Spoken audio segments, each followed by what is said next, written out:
Olá, está no ar mais um Câmara em Debate. Aqui nós recebemos convidados importantes e, é claro, os vereadores da Câmara Municipal de Mogi das Cruzes para discutir e falar mais sobre temas que interessam a toda a população. O nosso assunto de hoje, o tema é o COP30, a 30ª Conferência da ONU sobre Mudanças Climáticas, que vai ser realizada em Belém do Pará em novembro deste ano. Se trata aí de um encontro global anual onde vários líderes mundiais, cientistas, organizações não governamentais e representantes da sociedade civil, eles discutem ações para combater as mudanças do clima. É considerado um dos principais eventos que tratam desse tema em todo o mundo. Para a gente falar desse assunto, recebemos aqui hoje a vereadora Inês Paz, vereadora do PSOL, está em sua 4ª legislatura, reeleita com 3.622 votos. Vereadora, muito obrigada pela presença. Obrigada, quero saudar aí a todas e todos, a Janaína, o nosso convidado Juliano. É um prazer de estar aqui fazendo esse debate, e um debate que interessa a todos, né, cidadãos e cidadãs, e também a nossa cidade, como que deve inserir nesse debate, e também esperamos que a nossa cidade participe ativamente do COP30. Com certeza. Agora eu vou apresentar nosso convidado, Juliano Medeiros, historiador, cientista político, foi presidente do Partido Socialismo e Liberdade, PSOL, entre 2018 e 2023. Tem mais informação aqui, Juliano. Ele é doutor em ciência política, né, pelo Instituto de Ciências Políticas da Universidade de Brasília, coordenador da campanha do Guilherme Boulos à presidência em 2018 e do Fernando Haddad no segundo turno. Também aí autor de livros. Muito obrigada pela presença, Juliano. Obrigado, Janaína. Eu que agradeço. Um prazer estar com vocês, com a vereadora Inês Paz, aqui no Câmara em Debate. Vamos começar então, vereadora, a falar desse tema importante. A gente sabe, vai acontecer aqui no Brasil, e o que isso representa aqui para a nossa cidade, para a nossa região. É bem próximo e discutir esse assunto faz toda a diferença, né, vereadora? Com certeza. Agora, o que eu tenho a registrar em termos assim, de políticas públicas, de compromisso dos nossos governantes, eu não estou muito satisfeita, não, com a participação e envolvimento da nossa cidade. Porque é um tema, né, a questão climática, ela vem afetando, né, o Brasil todo, o país todo, também a nossa cidade, a nossa cidade que é assim tem um privilégio, né, de estar assim, dentro de uma área ambiental. E o que a gente viu que a Conferência Municipal do Meio Ambiente foi pouquíssimo divulgado, foi na gestão passada, né, foi pouquíssimo assim, divulgado, não teve a participação que deveria ter, né, no momento que nós estamos vivendo, e inclusive no momento onde a COP30 vai estar realizada aqui no nosso país. Acho que precisava ter mais esse envolvimento. Então, esse debate, eu às vezes sinto assim que está muito distante ainda do dia a dia das pessoas. O que é mais triste é ver que está muito distante dos poderes públicos, porque eles têm assim, um papel principal, fundamental, de estar provocando e levantando essas questões. Então, por isso que, no Câmara em Debate, eu achei importante trazer, e o Juliano é um conhecedor, um estudioso, tem participado das atividades internacionais para contribuir e para ver se a nossa cidade não dá uma movimentada nela. Com certeza, vereador. Então, vamos aproveitar então a presença do Juliano. Importância, o papel do Brasil nessas discussões, não só Brasil, a gente sabe, né, acaba refletindo nos municípios, nos estados, de ser realizado esse encontro aqui no país. É uma oportunidade, né, Janaína? Antes de qualquer coisa, todos os anos as Nações Unidas realizam essa a Conferência das Partes, a chamada, né? As partes que firmaram o Acordo de Paris em 2015, que é o acordo que prevê um esforço de governos, legislativos, empresas, sociedade civil para reduzir a emissão de gases de efeito estufa. Então, desde 2015 acontece essa conferência das partes que firmaram o acordo naquele ano. Nós vamos, portanto, agora 10 anos do Acordo de Paris, em 2025, né? E é muito simbólico que a COP aconteça no Brasil. Primeiro porque as últimas conferências do clima aconteceram em países com pouca participação democrática. Na verdade, países autoritários, como é o caso do Azerbaijão, do Egito, Emirados Árabes Unidos. A última COP que aconteceu num país democrático foi no meio da pandemia, portanto, com pouca participação da sociedade. E nós vamos ter, portanto, depois de 4 anos, uma COP realizada numa democracia. No momento em que há um debate intenso sobre os impactos das mudanças climáticas, não só do âmbito acadêmico, político, das instituições, mas também começa a chegar na vida das pessoas. O que aconteceu no Rio Grande do Sul ano passado, por exemplo, colocou 80% do estado debaixo d'água, com perdas humanas e materiais inéditas na história do Brasil, chamou a atenção do país inteiro para o que pode acontecer caso não haja medidas efetivas para conter o aquecimento global. Então, que a COP aconteça no Brasil, que é um país que tem tomado medidas concretas. Esse ano nós tivemos uma redução, por exemplo, do desmatamento importante, na casa de 32% em comparação com o ano anterior. Que aconteça num país que tem a maior floresta tropical do planeta, que é a floresta amazônica. Que aconteça num país que tem como ministra do meio ambiente uma referência mundial, que é a Marina Silva. Que tem uma ministra dos povos indígenas, que é a Sônia Guajajara, que também traz a importância da preservação desses territórios para o combate às mudanças climáticas. Tudo isso é muito simbólico. E é uma oportunidade, portanto, de fazer avançar as políticas de proteção ambiental aqui no Brasil.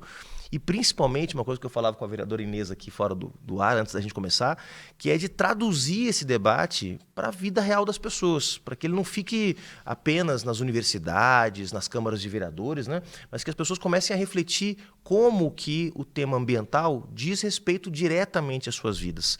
A transição para um outro modelo pode nos garantir melhores empregos, pode nos garantir uma economia mais sustentável, pode nos garantir mais saúde, pode nos garantir uma cidade melhor de se viver, né? Então, o tema do meio ambiente não é mais um tema apenas para se discutir depois que saúde, educação e emprego estiverem resolvidos. Não, ela pode ser um instrumento para que a gente produza uma maior qualidade de vida, né? Já estamos sentindo impactos muito fortes, né, vereadora? Aqui no município, as ações aí, o que a senhora acha que precisa ser feito, além de se discutir, ações práticas também são essenciais? Não, com certeza. Acho que uma questão, pegando aí a questão do papel do poder público, na gestão passada, o que conseguiram fazer, né? Retirar de um plano municipal o debate sobre a questão ambiental, né? Retirou da questão ambiental a questão do racismo. Então, coisas importantes que, do meu ponto de vista, esse diálogo, como é que a gente vai fazer isso com a sociedade. Primeiro, eu acho que a gente tem que fazer, né, nos territórios, com a população, mas precisa fazer também na escola. Acho que isso é fundamental. Então, aqui na nossa cidade, eu acho que a gente tem assim, um atraso muito grande dessas informações, da educação ambiental. E dentro dessa conversa que o Juliano falou, que nós estávamos fazendo antes, e é verdade, a população pode não conhecer, né, os termos técnicos, a questão de como é que produz, né, esse aquecimento global da Terra, mas ela sabe que o lixo que ela produz, que não é recolhido, que vai para os rios, ela sabe que isso faz o dano, porque as consequências vêm diretamente, principalmente para moradores, habitação da periferia, que é de uma forma feita de uma forma não de uma forma organizada. Então, eu acho que na nossa cidade tem um atraso, porque não existe a educação ambiental, o processo de coleta do lixo, que é fundamental que a gente possa fazer. O que a gente sabe é que as famílias que fazem a preocupação de fazer o seu lixo separar direitinho, que é o lixo seletivo, ele é enterrado do mesmo jeito, então não tem essa educação. Então, acho que está precisando muito a gente ter uma educação ambiental desde a escola, desde o ensino infantil, até a questão universitária.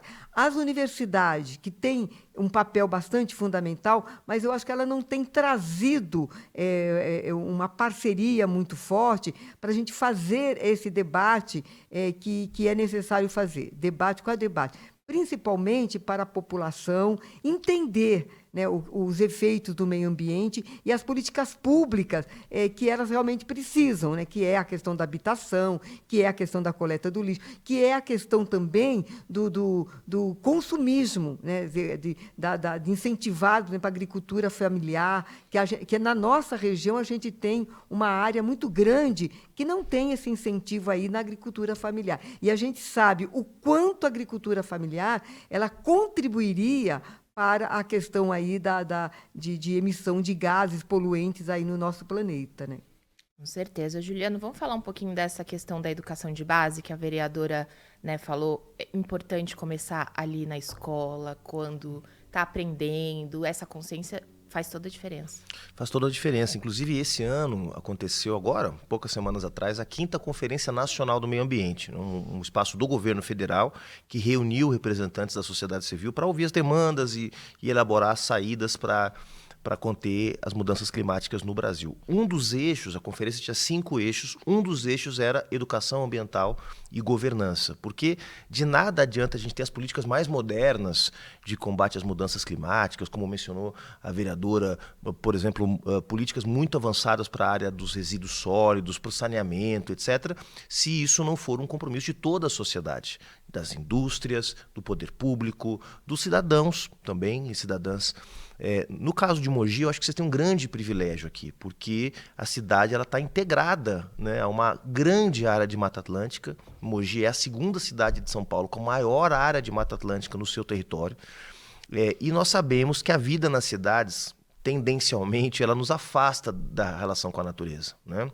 Então a gente está mais preocupado se tem vaga para estacionamento, a gente está preocupado se vai chegar rápido no trabalho, a gente está preocupado se o transporte público vai passar perto da nossa casa, está preocupado com a segurança pública e muitas vezes esquece que bem-estar também tem a ver com um manejo adequado do meio ambiente, uma cidade arborizada, que controle adequadamente a temperatura, que faça um manejo correto dos resíduos domiciliares para que isso não vá parar nos rios, nos riachos, gerando enchentes, gerando doenças.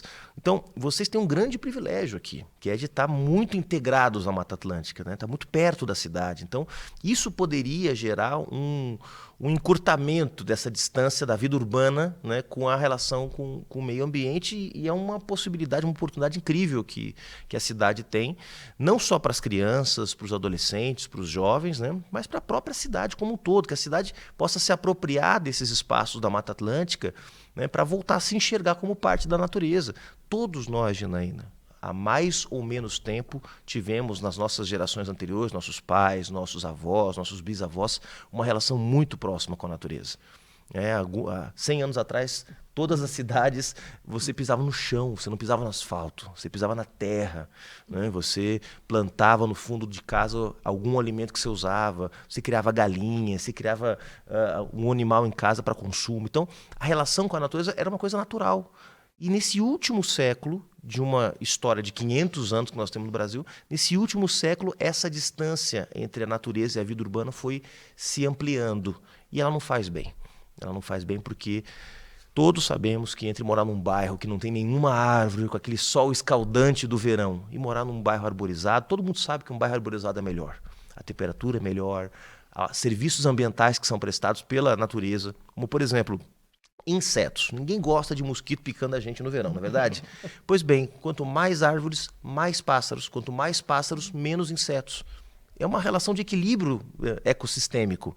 E vocês têm essa oportunidade aqui em Mogi, uma cidade muito integrada com a Mata Atlântica, de encurtar essa distância, fazer com que as pessoas voltem. Eu sei que é uma área grande também de chácaras, de sítios, né? Há uma cultura aqui na região também do Alto Tietê de uma relação mais próxima com a natureza, mas acho que isso ainda pode ser melhorado, aprimorado, seja em termos de uma legislação mais moderna, mais integrada, seja também através de um enfrentamento que tem que ser feito aos interesses da especulação imobiliária, né, vereadora, de interesses que a gente sabe que vão na contramão da preservação ambiental.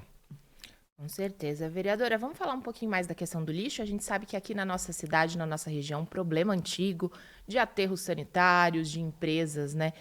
Como que a senhora vê essa questão atualmente aqui no município? Péssima. Nós, não que a outra empresa que pegando aí a atual empresa, está fazendo um serviço péssimo, e não que a outra não tinha falhas, mas a gente, quer dizer, não podemos afirmar, né, as questões, mas o que a gente viu é que essa atual empresa ela não teve a fiscalização que deveria ter por parte do poder público. Ela fez o que ela bem entendeu. E por que eu estou dizendo isso? Porque a gente fez, né, enquanto parlamentar, uma comissão especial de inquérito. Eu fui relatora dessa comissão e a gente constatou, né, que o que estava escrito no contrato, eles levavam, né, entulho, levavam terra, porque eles ganham por peso, por pesagem. Então, quanto mais pesado eles levavam lá para aterrar no quintal do outro, né? Que o nosso lixo é enterrado lá em Jambeiro. Então, eles fizeram de tudo nesse sentido, que só com objetivo, né? Como o Juliano colocou, o objetivo que se tem da empresa não é a preservação do meio ambiente, não é o lucro. Então, a empresa operou dessa forma, então nós relatamos. E agora, eu até já questionei com a atual administração, porque a empresa permanece a mesma, e estou vendo que o serviço está pior do que estava na gestão passada. E falta de funcionários, isso da própria empresa. Uma coisa é o funcionário da prefeitura, mas o funcionário da própria empresa. A coleta seletiva, eu tenho uma sensação, viu, Juliana, assim, que eu fico assim frustrada, porque a gente perde tempo, e não sou só eu, acho que muitos munícipes fazem isso, de lavar, de separar, de você colocar, né, porque no bairro ainda tem um privilégio, no bairro onde eu moro, que tem a coleta seletiva. Mas eu fico pensando, aonde que está sendo colocado? Eu acho que é só pro forma. Tem a separação, mas eu estou vendo que vai tudo para o mesmo lugar, vai ser misturado, porque o centro de triagem é muito pequeno, não cabe uma quantidade de lixo seletivo lá dentro. Então, a gente já propôs para ampliar a proposta de você incentivar as cooperativas. Então, não existe essa preocupação. Cada vez mais, eu acho que o lixo seletivo está sendo enterrado. Essa educação ambiental que a gente conversa precisa formar, né, os coletores, precisa formar as pessoas que trabalham, os trabalhadores e as trabalhadoras que trabalham no centro de triagem. Eu acho que só fica na fala, acaba não acontecendo.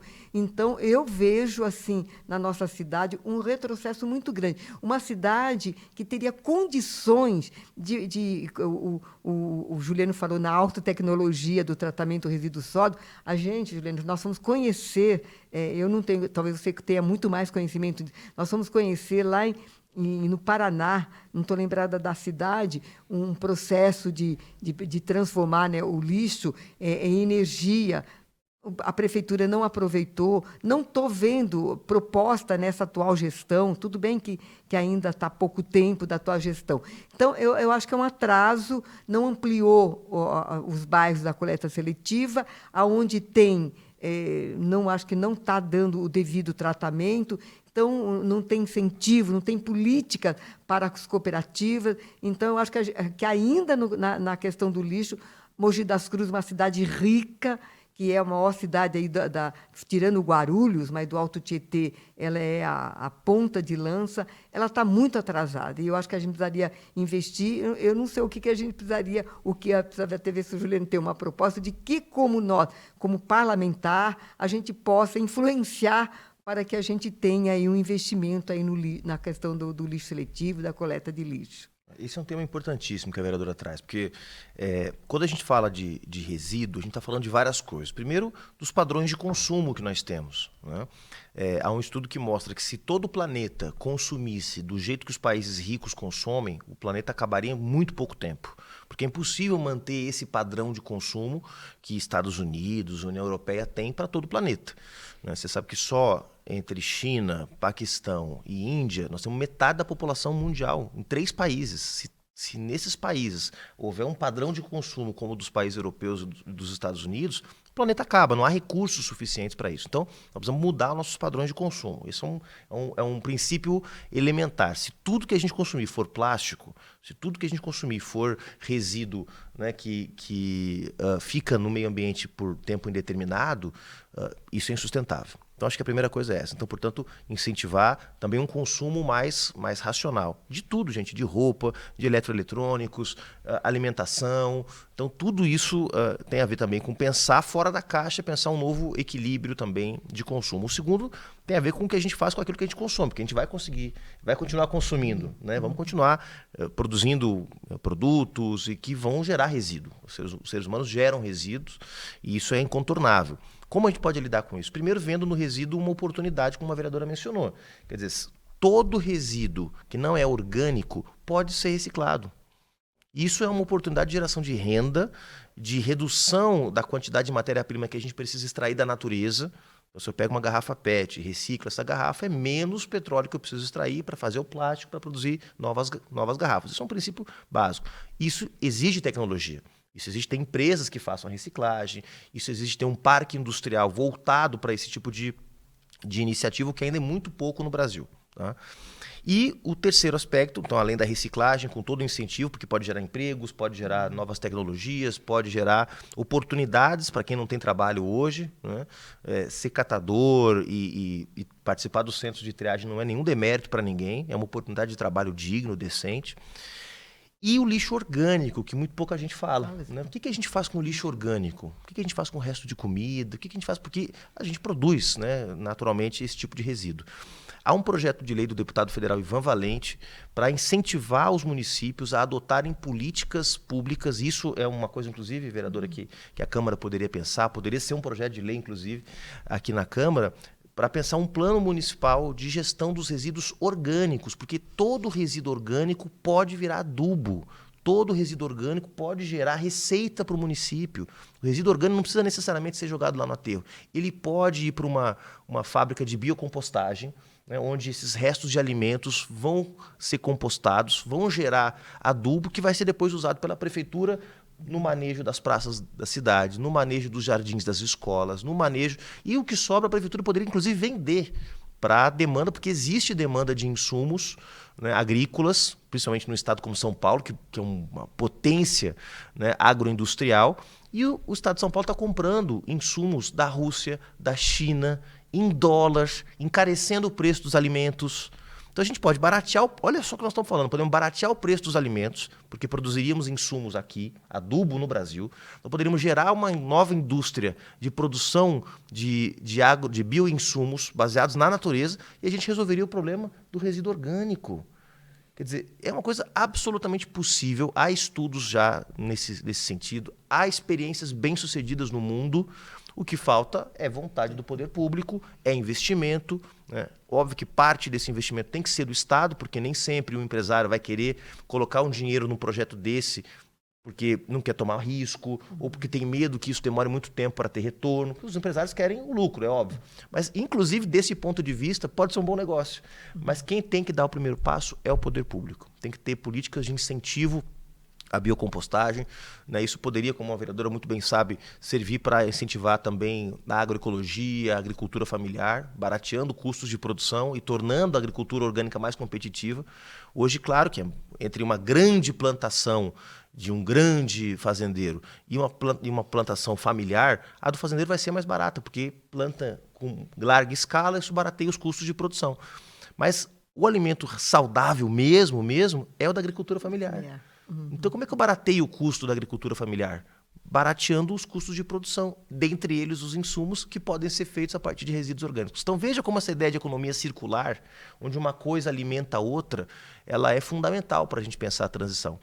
Não só porque a natureza precisa, não só porque a gente quer preservar as árvores, os rios, os pássaros, os animais. É porque é bom para a gente. A gente pode ter mais emprego, a gente pode ter mais bem-estar, mais saúde. Eu vejo na transição, Janaína, vereadora Inês, uma grande oportunidade do Brasil se desenvolver, gerar empregos, melhorar a qualidade de vida. não é só um compromisso ético com a natureza, o que também é muito importante, porque nós somos parte da natureza, somos animais pensantes, mas somos animais. Mas, para além disso, é uma oportunidade para o Brasil se desenvolver, para os municípios se desenvolverem. Eu acho que é uma grande oportunidade e eu tenho certeza que com vereadoras como a Inês Paz, comprometidas com o meio ambiente e com o desenvolvimento justo, equilibrado, redistributivo, a gente pode fazer a transição ecológica uma grande oportunidade. Certeza. Como o Juliano falou, né, vereador, a questão da agricultura, a gente sabe, é muito forte aqui na nossa região, a gente faz parte do Cinturão Verde do estado de São Paulo, então ações também voltadas ali para a agricultura podem ajudar muito essa questão da mudança climática. Com certeza. Nós tivemos, assim, dentro dessa questão do debate, para a gente contribuir aí para o debate, nós trouxemos a Escola da Cidadania, que tem lá organizada aí pela Diocese, um debate lá no Paulo VI, lá na Faculdade Paulo VI, onde veio o ministro ministro da Reforma Agrária, acho que é MDA, né, o Paulo Teixeira, e o quanto se falou que um dos itens para você diminuir a questão aí do agronegócio no nosso país é o investimento na agricultura familiar, né? E aqui na nossa região não tem esse incentivo. A gente tem aí, a gente vê o quanto os produtores, né, lá de Jundiapeba, de Cocuera, de Coatinga, o quanto eles necessitam desse investimento e não se tem. Então, poderia estar fornecendo, né, fazer uma política pública para estar fornecendo todos esses alimentos para toda a merenda escolar. Então, algumas existe, mas é muito ainda precário. Não tem assim como uma forma de políticas públicas nesse sentido. E um dos itens que eu queria colocar aqui, porque aí entra a questão ideológica, que é o MST, é o movimento né, Sem Terra. O quanto que eles produzem alimentos, né, orgânicos, alimentos sem agrotóxico, e às vezes quando a gente vai falar do MST, que eu acho que é uma experiência que deveria ser colocado como política pública, tirando as ideologias de lado, que daí só fala aquilo que interessa para falar do movimento, né? Então, quando eles acabaram de realizar a feira, como eles sempre realizam, né, a quinta-feira, a produção de alimentos orgânicos saudáveis. Então, acho que essas experiências precisam estar colocadas aí nas políticas públicas. Então, eu vejo que não tem ainda essa vontade política de ter nesse envolvimento. Então, como eu coloquei, teve a conferência aqui na nossa cidade, teve a conferência do meio ambiente. Pergunto, eu como palavra pergunto, o que foi deliberado? Nem foi divulgada, não teve participação. Como é que a cidade de Mogi das Cruzes vai querer participar, colaborar nesse sentido, se você não faz, de fato, um investimento para ter o envolvimento da sociedade nesse debate? Então, deixa muito a desejar. Infelizmente, a gente está caminhando para o final do programa, mas eu peço que o Juliano fale, então, na expectativa aí para a COP30, em termos práticos, questão de metas, né? Geralmente esses encontros estabelecem algumas metas. O que você espera? Bom, cada COP ela tem uma missão, né? A última COP, por exemplo, a grande missão era discutir o financiamento climático. Quem paga a conta da transição? Bom, se eu tenho que tirar menos petróleo dos poços de petróleo para evitar a queima de combustíveis fósseis, precisa financiar novas fontes de energia. Quem paga a conta? Então, o debate da COP no Azerbaijão foi esse. O debate da COP no Brasil é a revisão das metas de cada país, porque a ONU não tem como obrigar os países a reduzirem suas emissões. Cada país traz para a mesa de negociação seus compromissos. Este ano vai haver uma revisão das metas que os países apresentaram lá no Acordo de Paris 10 anos atrás. Porque a previsão era que o aquecimento médio do planeta crescesse até 1,5 graus até 2030, e nós já chegamos no 1,5 graus no ano passado. Então, esse período ele se encurtou. Então, a situação ela é realmente dramática. As mudanças climáticas já estão acontecendo. Então, nesse ano, a expectativa é a revisão dessas metas. E, claro, o Brasil tem que ter um papel com o presidente Lula, com a ministra Marina, com a ministra Sônia, que é de apresentar metas ousadas. Já apresentou suas metas. As metas foram consideradas pelo movimento socioambiental modestas, né? Espero que a COP seja um espaço onde a sociedade civil, parlamentares como a Inês comprometidos com o meio ambiente, possam também pressionar, porque a gente não pode pressionar os governos dos outros países, mas nós podemos pressionar o nosso, né, Inês? Para que assuma metas mais ousadas. O trabalho de combate ao desmatamento está sendo muito importante, muito eficiente por parte da ministra Marina, mas tem outros desafios que o Brasil ainda precisa enfrentar, como o financiamento em energias renováveis, que ainda é muito baixo, né? O debate sobre a transição energética, tem um debate sobre abrir ou não uma nova fronteira de expansão, de exploração petrolífera na Amazônia, que é uma região altamente sensível do ponto de vista socioambiental. Então tem muitas discussões que estão em curso, né, e que o Brasil precisa enfrentar com coragem, né? E se a gente não enfrentar agora, que nós temos um presidente da República que é sensível a essas questões, com uma ministra do Meio Ambiente que tem uma trajetória, quando nós vamos fazer isso? Né? Quando tiver novamente um desmatador, um traficante de madeira, como nós tivemos recentemente no Ministério do Meio Ambiente, não é possível que a gente naturalize essa situação. Então, eu acho que a expectativa é de que o Brasil possa cumprir com o seu papel de ser uma potência climática, uma liderança na transição. Ótimo. Vereadora, as suas considerações finais? Então, eu quero agradecer aí a participação, mas e deixar assim uma mensagem para os mogianos, para as mogianas, e também lembrar aqui um grande ambientalista que a gente tem aqui na nossa cidade, que é o José Arraes, que ele não cansa de falar, né, da questão do rio Tietê, que está totalmente contaminado. Ele nasce aqui na nossa região, em Salesópolis, e se contamina aqui na cidade de Mogi das Cruzes, e dizer que a nossa Serra do Itapetí, como foi dito, que nós estamos na segunda maior reserva da Mata Atlântica, mas a nossa Serra do Itapetí está sendo desmatada por construção de condomínios de alto luxo. Então, isso não pode acontecer. Então, isso, o poder público tinha que barrar isso.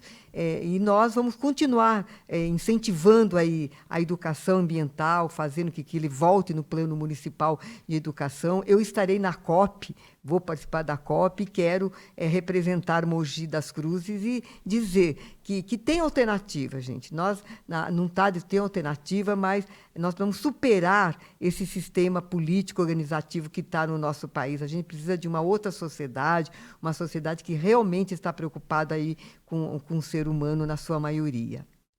Ótimo. Muito obrigada, Juliano, pela presença, por essa discussão, para a gente trazer esse alerta da COP. E, vereadora, também, muito obrigada. Obrigada. Obrigada a você que acompanhou mais um Câmara em Debate e até o próximo programa.